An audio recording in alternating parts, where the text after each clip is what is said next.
Fala, galera do segundo ano, bom dia, boa tarde, boa noite, enfim, na a hora que vocês estiverem vendo. Então, como é a nossa proposta, mais um videozinho para vocês, tá? Nós estamos falando sobre, na semana passada, a gente vai dar continuidade falando sobre movimentos sociais. A gente já viu que são através desses movimentos, são através dos movimentos que a gente conquista os nossos direitos, né? Os direitos não são um presente, eles são sempre fruto de conquista, de muita luta, de dor, enfim, tá? Hoje eu quero falar um pouquinho sobre movimentos sociais no Brasil. É uma aulinha rápida, ok? Bom, quando a gente fala do surgimento dos movimentos sociais no Brasil, a gente fala do finalzinho do século XIX, comecinho do século XX, principalmente esses movimentos eles têm origem na classe trabalhadora por melhores condições de emprego. E considerar uma coisa, aqueles que iniciaram esses movimentos da classe trabalhadora não foram os brasileiros natos, né? Foram muitos imigrantes que vieram para o Brasil, tá? E quando se deparavam com condições de trabalho ruins, eles não eram respeitados. Eles vieram para substituir a mão de obra escrava, né? E eles não vieram para ser escravos, eles vieram para ser trabalhadores livres. Eles não aceitavam essa condição de miséria. Então, foram esses imigrantes que começam, tá, a pautar, né, iniciam esses movimentos sociais da classe trabalhadora no Brasil, coisa que já era mais comum na Europa, tá? Bom, mas a gente hoje não vai falar do comecinho. Hoje eu vou começar a falar a partir da década de 70 e 80, que a gente pode dizer que são, como é que eu posso dizer assim, é a década dos movimentos sociais, da grande ascensão desses movimentos no Brasil, tá certo? E por que anos 70 e 80? Primeiro, nós temos os principais movimentos sociais, eles eram o quê? Com o objetivo de dar fim, né? De contestar a ditadura militar que nós vivíamos naquele período, né? Que era ditadura, né? Um governo autoritário que reprimia os indivíduos, em especial as pessoas, né?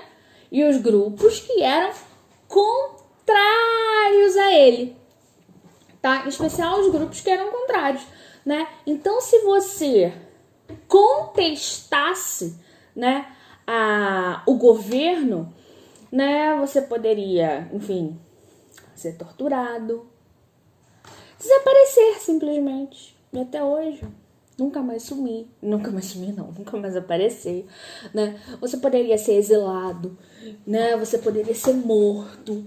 Então, os movimentos nos anos 70 e 80, eles meio que têm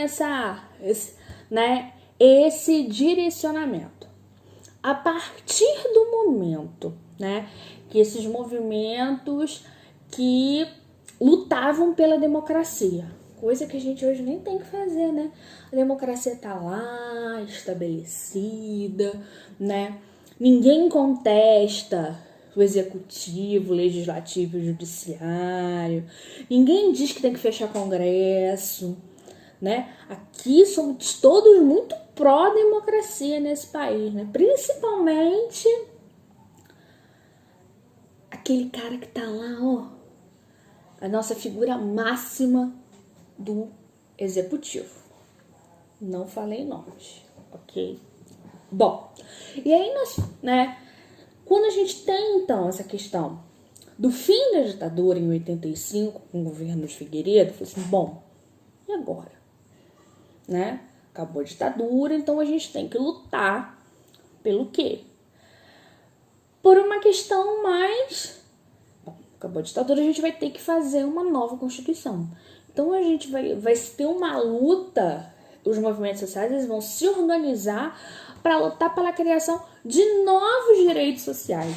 E que para esses direitos eles sejam colocados na Constituição de 88. E foram colocados, né? A nossa Constituição de 88, ela é o que a gente vai chamar de Constituição Cidadã, né? Ela vai ter, assim, ela é uma Constituição muito ampla nessa questão dos direitos, muito igualitária. A nossa Constituição é muito bonita, né? Enfim, o povo gosta de fazer muitas emendas, mas o documento original é um documento muito bonito. É lógico que algumas coisas têm que ser atualizadas, enfim, mas não imagino melhor não, né? Os constitucionalistas fizeram definitivamente um bom trabalho.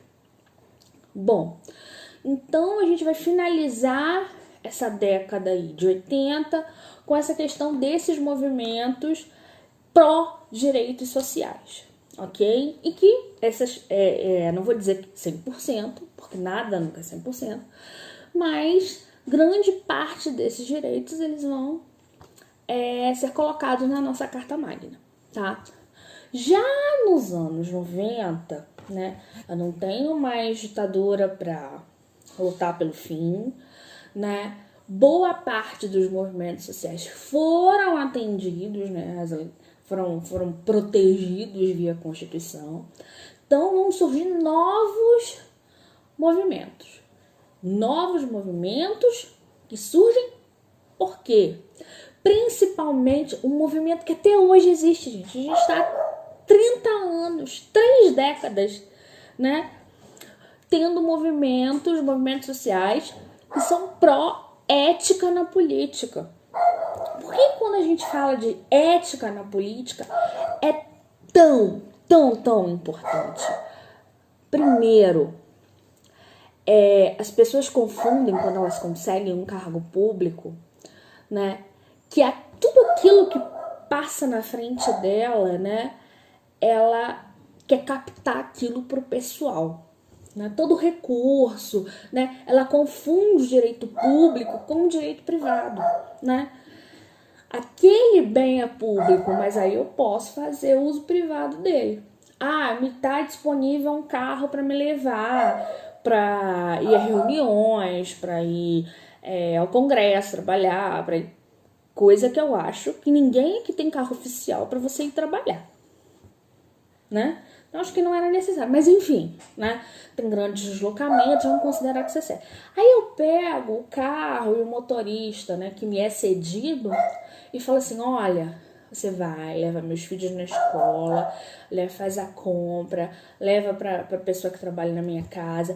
Minha mulher teve um problema assim, você vai lá e resolve pra mim. Ou seja, eu tô usando uma pessoa, utilizando o carro, gasolina, funcionário, que era para estar disponível para fazer outras coisas para casa, e estou utilizando ele em meu benefício próprio, tá? Então a gente vai começar, né, a ter movimentos fortes sobre a questão da ética na política.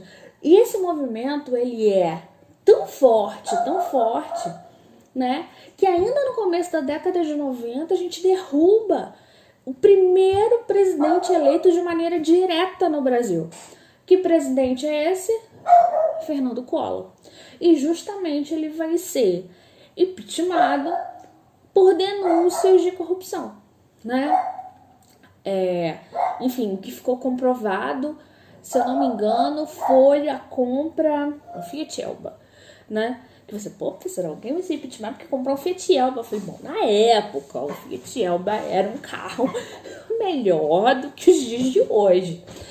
Mas isso não quer dizer, né? Gente, se o dinheiro era público, ele não pode comprar um carro para uso pessoal particular, né? E houveram muitas outras denúncias que eu acredito que tenham sido verdadeiras, mas muitas não foram comprovadas. Então, reforma em casa de parentes, tudo isso com dinheiro público, tá? Além disso, nos anos 90, né, a gente tem aí, se vocês lembrarem das aulas de história, a década de 80 é vista como uma década perdida em questões econômicas, né? Foi uma década muito difícil para o Brasil, hiperinflação e tal. Então, os presidentes que entraram posteriormente, Collor, Itamar, Fernando Henrique, todos eles têm uma agenda, digamos assim, pelo menos dizem que tem, né? Uma agenda de tentar equilibrar as contas públicas. E eles acreditam que vão equilibrar as contas públicas através do quê? Através da privatização, ou seja, da venda de empresas públicas. Então, nisso vai entrar a CSN, que é a nossa vizinha, vai entrar a Companhia Vale do Rio Doce, vão entrar as companhias telefônicas, né? Então, tudo isso vai entrar aí nessa questão. Então, eu vou ter movimentos que são contrários às privatizações. Eu vou ter, né, com essa questão de diminuir custos, o Estado é muito grande, então o Estado é muito caro, então eu tenho, né, fazer um regime aí, vamos tornar um Estado mínimo. Mas parece que no Brasil, as pessoas quando pensam, né, os governantes, Estado mínimo, parece que eles pensam em Estado ausente, sabe? A gente está aqui só para recolher impostos e não para fazer nada que efetivamente seja bom para a população, tá? Eu vou ter também, nos anos 90, um movimento, né, criado por um sociólogo, Herbert de Souza, que vocês já devem ter ouvido falar nele, é um sociólogo brasileiro, chamado de Betinho, né, que vai criar a questão, né, das campanhas contra a fome. Né? A gente tem aí uma população até hoje muito empobrecida, né? E não existia nenhum tipo de política de transferência de renda para minimizar essas questões, né? A fome das pessoas não é uma questão, é uma necessidade. Então, os anos 90 também vão ser marcados por esses movimentos de, como é que eu posso dizer assim, ações mais sociais, tá? Também, além disso, lembrei de outras coisas. Também tem outros movimentos. A gente vai ter os movimentos indígena, né? Gente, se vocês separarem vários documentos, vários textos, eu tô na dúvida agora se é a Constituição que tem essa coisa aqui, né, que os índios serão plenamente inseridos na sociedade brasileira. É lindo. Mas vem cá. Eles vivem no Brasil, eles são brasileiros, sim, né? Os brasileiros mais antigos, diga-se de passagem. Mas as comunidades indígenas, elas têm uma outra cultura. Quando eu digo que eu vou integrá-los à sociedade, né? Eu quero, né, a proposta de trazer um índio mais, né, a população indígena mais próxima, não é um problema. O problema é quando eu digo que eu quero integrar, eu quero que, gente, acabar com diferenças. E se eu quero acabar com diferenças, eu vou acabar o quê? Com a cultura. Então eu vou ter aí movimentos indígenas muito sérios e atuantes, justamente para defender, em certo sentido, essa autonomia do povo indígena, né? A necessidade também, né? Lógico, um dia, né, algum indígena, ele pode querer fazer faculdade, ele pode querer cursar medicina, ele pode usar calça jeans e ter um celular no bolso. Mas isso não significa que ele deixou de ser índio. Isso significa que é a mesma coisa, eu sou brasileira e vou morar nos Estados Unidos. Eu posso trabalhar, eu posso falar o idioma, eu posso ter uma série de questões, mas vem cá, a minha alimentação, eu quero manter, né? Eu quero meu feijãozinho com arroz, né? Eu quero a minha maneira de festejar, que é muito diferente dos norte-americanos, né? A minha maneira de paquerar alguém, né? né? Trocar uns olhares, assim. Então, gente, tudo isso é minha cultura, né? Eu quero festejar com os brasileiros, eu quero fazer a festa junina. E aí, a gente reúne a comunidade brasileira. Coisa que não vai ter o menor sentido para eles, mas tem total sentido para nós. Então, é o quê? É uma preservação da sua cultura. Então, os movimentos indígenas, eles vêm muito com essa questão. Nós temos também vários movimentos do funcionalismo público, em especial da saúde e da educação. Por que será? Porque a gente vai ter o desmonte, né, do sistema educacional e do sistema de saúde, ou seja, a gente vai ter uma perda na qualidade, né? Talvez se vocês conversarem com sabe, seu avô, talvez alguém tenha até um bisavô, né? Uma pessoa aí mais velha da sua família. Pergunta quando você tinha que ir a um hospital, né? A minha avó até hoje fala que quando meu tio foi nascer, não sei o que, ele nasceu na sexta-feira santa e que o almoço dela foi bacalhau no hospital público. E era uma bosta desse tamanho, ela vai lá contando as histórias dela, né? Mas tudo bem, eu tinha um sistema público menor, eu tinha uma população menor, o sistema público não atendia todo mundo, né?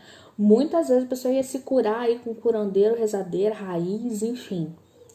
Mas o que funcionava bem.